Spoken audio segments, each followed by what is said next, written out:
everyone gets for a speech. I now turn to Nigel Farage to close the case for the opposition.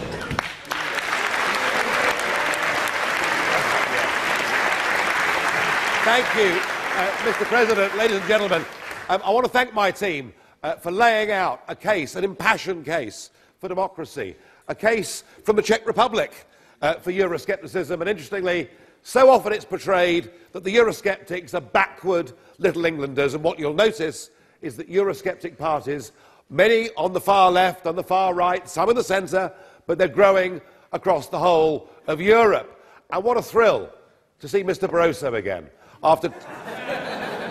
For nearly 10 years, we sat next to each other in the European Parliament, and I was so reassured that you told me there was no plan to take away the statehood of the individual members. I must have misheard it when you said 3 years ago that we were building the world's first non-military empire. Clearly, I got that wrong.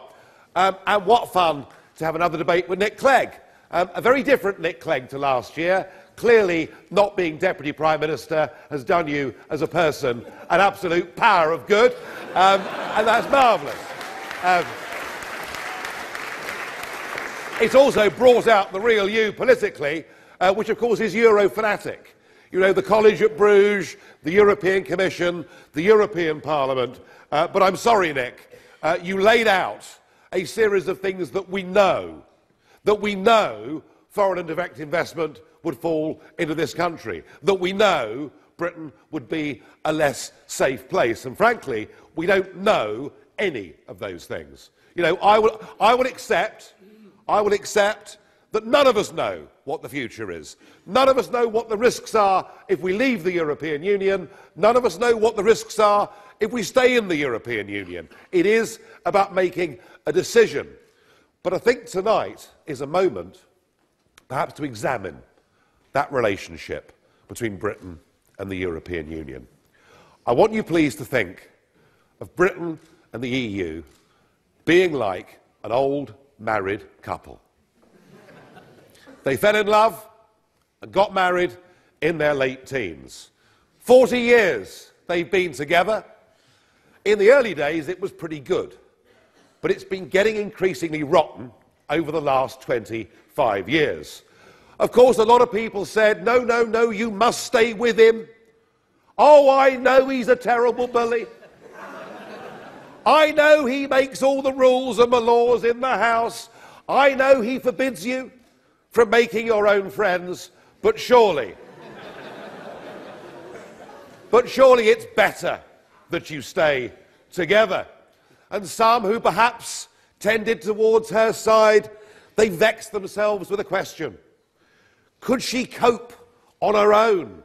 Was she really up to it? Could she manage her own shopping basket and run her own life? And this debate went on between their friends for years. In the end, it was decided, quite sensibly, they should go for marriage guidance counselling. And they went to a great big building in Brussels, and there was a sign outside that said, Council of Ministers. And into this building they went, and on 40 different bitter disputes, on all 40 occasions, the court ruled in favour of the husband. She'd lost 40 times out of 40, and so they did then decide to go for a quick, swift, amicable divorce. Well, a couple of years have gone by now, and initially it was quite difficult. There were things to do, lots to tidy up, but I can report that now she has blossomed. She has made new friends right across the rest of the world. She's got her own self-confidence back, and she's in charge of her own life, making her own choices for good or bad, which is as it should be for any individual or for any nation. And that, folks, is our relationship with the European Union. It is now a terrible, terrible drag for this country. This baloney we heard about Britain not being big enough to negotiate its own trade deals on the world stage. How on earth, we were asked by Nick, how on earth are we big enough to go and negotiate with China or India or anybody else? Well, unless you hadn't noticed, 2 years ago, Iceland, with a population of 317,000, negotiated their own bilateral free trade deal with China. I put it to you folks that if Iceland's big enough to make its own trade deals, the United Kingdom is big enough to make its own trade deals.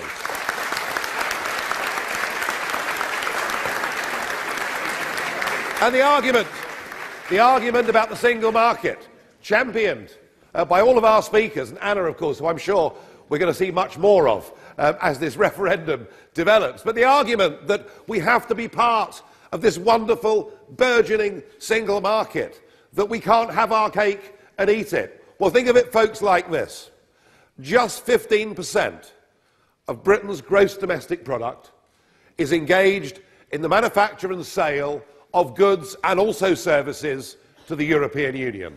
And yet we're part of a single market that regulates 100% of British business.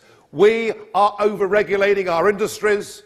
We are lumbering our manufacturing industries with expensive energy. We are crippling much of our financial services industry, which is leaving. It's going off to Bermuda and Singapore and Zurich and elsewhere. We don't need to be governed and regulated from somewhere else. And frankly, it's rather expensive being a member of this club. Whether you look at gross figures or net figures, what on earth are we doing paying a net £11 billion a year to the European Union? Now, I accept that those that have worked for the European institutions will benefit from very good pensions later. Oh, I suppose I'm one of those as well, I guess. But you know, other than it benefiting one or two individuals, what on earth are we talking about? We shouldn't be paying them. They sell us 800,000 motor cars a year more than we sell them. The streets of Oxford are full of shiny, bright German motor cars. We shouldn't be paying a membership fee to the European Club. They, frankly, should be paying us. And when it comes to open borders, should we just try and get this right? Nobody on our side of the argument is arguing against the concept or the idea of work permits for people who've got skills. No one's arguing against immigration. What we're arguing for is the control of immigration. And please think of it like this. In the 1950s, the 1960s, the 1970s, the 1980s, the 1990s, until Tony Blair became Prime Minister, net migration to Britain ran at 30,000 people a year. It is now running at 1/3 people a year. It is running at 10 times the number that it ever did before. And what we're arguing... Yes, do. Sir, note by the very fact that many of the economic qualities and excellences of the UK right now rest upon the fact that it is the entry to the market of the greater European Union, and that is why investors, producers, manufacturers wish to come to the UK in the status quo. The comparative is when you leave the EU, there's no longer the incentive for these individuals to come and invest as much towards the UK. Now let me tell you, old son. Let me tell you, I heard that self-same argument in this room 15 years ago. Nick wasn't here, but the proposition 15 years ago when I was here was that this House thinks it'd be good for the British economy to join the euro. And the arguments I heard from that side were that unless Britain was in the euro, there'd be no foreign and direct investment in Britain. The City of London would close down. It would be a disaster. Can I just say, thank God we didn't join the euro, and those arguments were wrong then, and they're wrong now.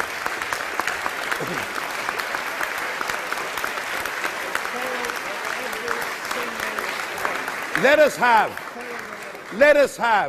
have an immigration policy based on the Australian-style point system. Let's have people that come to Britain, but let's stop discriminating.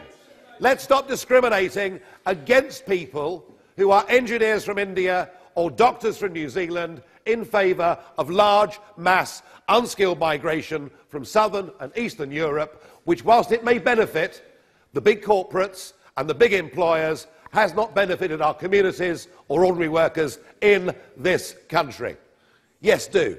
How on earth will you fill the gaps in the jobs that are created? The simple fact that British people are not willing to take these unskilled jobs. We rely on this immigration to create unskilled jobs. And also your point on work permits. That's insinuating the idea that most people who come to this country, who migrate to this country, don't work. That is just completely untrue. No, it's not. No, it's not. Sir, can we please talk about normality? There are 200 countries in the world who, if you want to get a job, you get a work permit. You have to prove you haven't got a serious criminal record. You have to take your own health insurance. That is how it works, working globally. We've thrown all of that out of the window. I'm not suggesting that people who come here don't want to work. Most of them do. But let me tell you, there has actually become a case where wages for British workers in many jobs have been driven down so low, they've no incentive to get off benefits and back to work, and that is not good. Not everybody in this country is bright enough to go to Oxford, and we should think about some of those people in our society too. My point, folks, is this. We don't need to be dragged down by the European Union. We can do much better than this. When they tell us we can't do this and we can't do that, and we have more influence on the world stage, what this side of the House really means is we're not good enough. They don't believe in this country. They don't believe in our ability to make our own laws and to make our own trade deals. Ultimately, this referendum will be settled, I believe, on the issue of safety and security. And I totally accept the points that Bill made earlier about Schengen. The free movement of peoples in Europe has become the free movement of criminals and the free movement of Kalashnikovs and the free movement of terrorists. And frankly, the idea that the fact that 3 of the Paris killers got in through the Greek islands, posing as migrants, but we're told, don't worry, it's all okay, they're EU citizens, sir, that is worse, because it means any one of them could have got on a Eurostar and come to London. They could have chosen London for the site of that terrorist attack and not Paris. And I don't for one moment disagree with the arguments here that we have homebred problems in our country with jihadism. We do. But for the European Union to have opened its doors unconditionally, you've had your go, sit down, old son.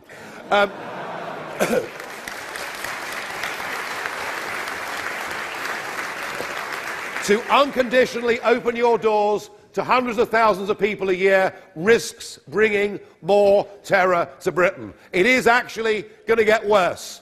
And let me tell you why it's going to get worse. When Mr. Barroso talked about building an empire, he meant it.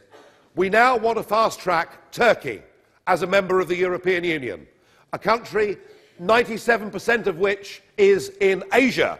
But never mind, they're to join. With the free movement of people of another 75 million people, and worryingly, a country with a fantastic, amazing, secular history throughout nearly the whole of the 20th century, and one, sadly, that has seen a huge rate of change. 8% of people in Turkey today have strong sympathy with ISIS. It's up to us, but in the end, this referendum will be decided in this country. Are we safer? Are we better managing our own borders, looking after our own security, or being part of this union? As far as the EU is concerned, it was Roy Jenkins back in '98 who said, you know, we should not be a constantly foot-dragging, well, he didn't pronounce the R quite like that, but a constantly foot-dragging member of the European Union. Either we embrace it wholly, or we decide to leave it and let them get on with their job. I know that Britain leaving the EU would be greeted with great cheers by Mr. Verhofstadt and Mr. Schulz and many others. They can then press on and crush out the last remnants of nation-state democracy without perhaps as many objecting voices. But I must say that's not my mission. And if for EU we mean the peoples of Europe, then not only would Britain be better not being part of this union, but the rest of Europe would be too. A British divorce from this and the renegotiation of a sensible free trade agreement, I think, would change the whole of the rest of Europe too. I want a Europe of trade. I want a Europe of cooperation. I I want a Europe where we have reciprocal deals on students and we agree common, sensible minimum standards. I don't want a Europe of the European Commission, of the flag, of the anthem and of open borders. Let's have a Europe of nation states that trade together, and let's grip this opportunity of a British referendum to make it happen. Thank you.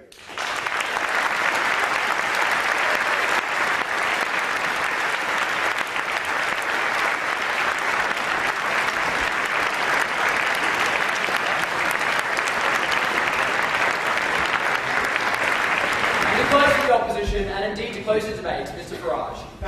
Thank you. There is,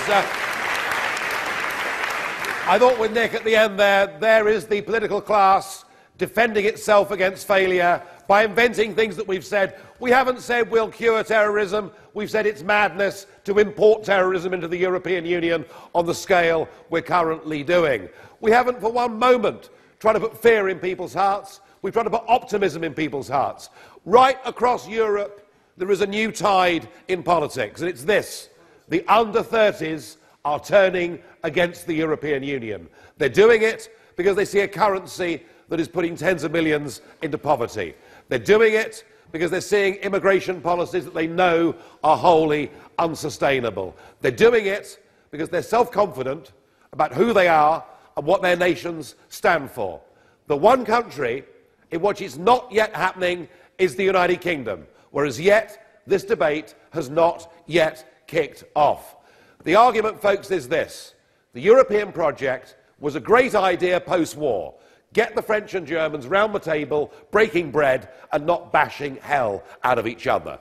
So far, so good.